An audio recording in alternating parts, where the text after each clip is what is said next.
Queensland Ambulance, Senior Operations Supervisor, Metro South Region. We're good? Yep. Steve, to start off with, mate, we haven't talked about this at all. What happened today? Yeah, thanks for that. Approximately 10:30, 10:45 hours, QAS were called to a two-vehicle road traffic crash, Mundoolan Road down at Mundoolan. It was a multi-agency response. We had reports that a minibus was head-on with a car. Upon arrival of the first crew, it was identified that a minibus carrying approximately 20 persons on board had actually crashed head-on to another vehicle, the single driver of that vehicle. As we arrived on scene, Queensland Police as well as Queensland Fire and Emergency Services arrived on scene, so the area was cordoned off and management of patients began to occur. On scene, approximately 25 patients initially. We ended up transporting 19 patients. 2 of those with critical injuries were airlifted to Gold Coast University Hospital and Princess Alexandra Hospital. The other patients were disseminated between Logan Hospital and PA Hospital. They were all with minor injuries, so 16 of those were transported to there. We had 1 patient with query minor chest injury that was also transported to PA. And we also had 1 child that was transported, 13-year-old I believe, was transported to Logan just for further assessment. You had two patients with critical injuries, I understand, the drivers of each vehicle. Were you surprised that you didn't have fatalities when you turned up? Oh, absolutely. Just from the intrusion into the bus and to the small passenger vehicle where the single female patient was, how they avoided fatality, beggars belief.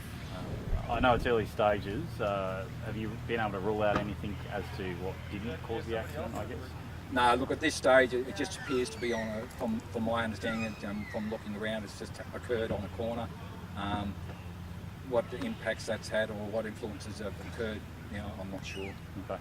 In terms of those patients, you had the little kids, the little 13-year-old boy, but I understand they were coming back from a ballooning trip, so pretty tragic end to what would have been a spectacular morning, I guess. Yeah, absolutely. And there was no, everybody seemed in good spirits. There was no alcohol that we could find anywhere, or smell in the air or anything. They'd been up in a balloon ride, whether it was down the coast or up here, I'm not completely sure. They were all in good spirits, all different age groups. There were some young people there, 18, 19, 20, up to probably people in their 60s. And luckily they all sustained minor injuries. In terms of the accident scene now, obviously the forensic crash unit will go through. Just take us through that. Where do we go in terms of the investigation? From my understanding now is the police have taken everybody that attended the scene, they've taken all their details. They'll review our paperwork that we complete on the patients. They'll talk to the patients themselves. They're obviously forensic crash unit come out and they do all their crime scene investigation or forensic investigation of what actually contributed to the incident.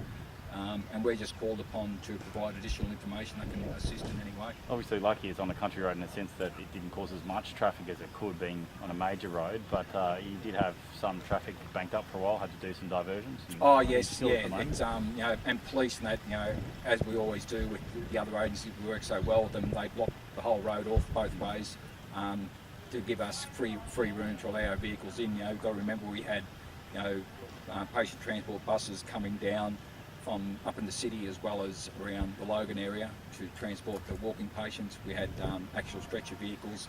At some stage there we had like 7 or 8 vehicles on scene, as well as intensive care, high acuity response units, plus the 2 helicopters.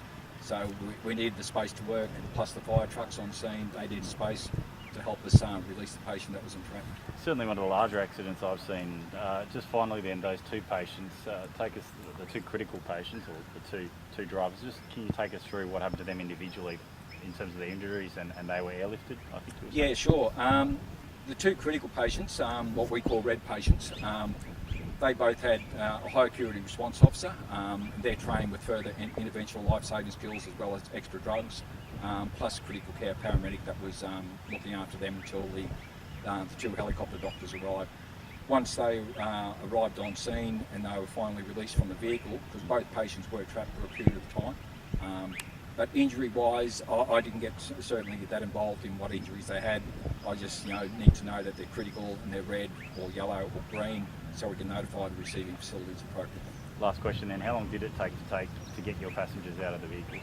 Oh, look, two patients that were trapped, it was well over an hour, probably close to an hour and a half, hour 45. Do you have a message for the people that... When people see this, and especially the people involved, it is an event, we classify as an event, and they need to talk to their family. That's probably the first thing, but there's certainly help around. They can talk to the hospital. Everybody that goes to the hospital, they're offered services. They talk to their GPs. There's patients there that said no, they'll go and see their GP, and they just bring it up to their GPs. But there's Lifeline, and we always recommend that they talk to somebody or give somebody a call. And just finally, you were saying, you were saying that some people are actually able to walk away from this. They were picked up by family members? Yeah, there were obviously other vehicles that sort of were caught in down the back of it, and slight nose to tail, and they just wandered up and seen what was happening, and they were quite a distance down the road. Did any of them try and help the patients until you guys arrived? I believe there were some people down at the community hall just over the back here that were hanging around there. They ran up to help.